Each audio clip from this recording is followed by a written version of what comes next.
জাহান্নামে প্রতিনিয়ত শাস্তি বাড়তে থাকবে।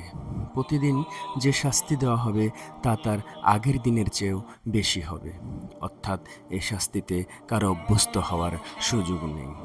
একবার ভেবে দেখুন, এভাবেই জাহান্নামের জীবন চলতে থাকবে ১০০ বছর নয়, ১০০০ বছর নয়, বরং অনন্তকালের জন্য কোটি কোটি বছর পার হয়ে যাওয়ার পরেও শাস্তির পরিমাণ প্রতিনিয়ত বেড়েই চলেছে। আল্লাহ যেন আমাদের রেহাই দেন। এমন ভয়াবহ শাস্তির কথা ভাবলে আমাদের মনে প্রশ্ন আসতে পারে, মানুষ পাপ করেছে ৭০-৮০ বছর, তাহলে তার শাস্তি অনন্তকালের জন্য কেন? এর কারণ হচ্ছে তার জীবন শেষ হয়েছে আল্লাহর হুকুমে।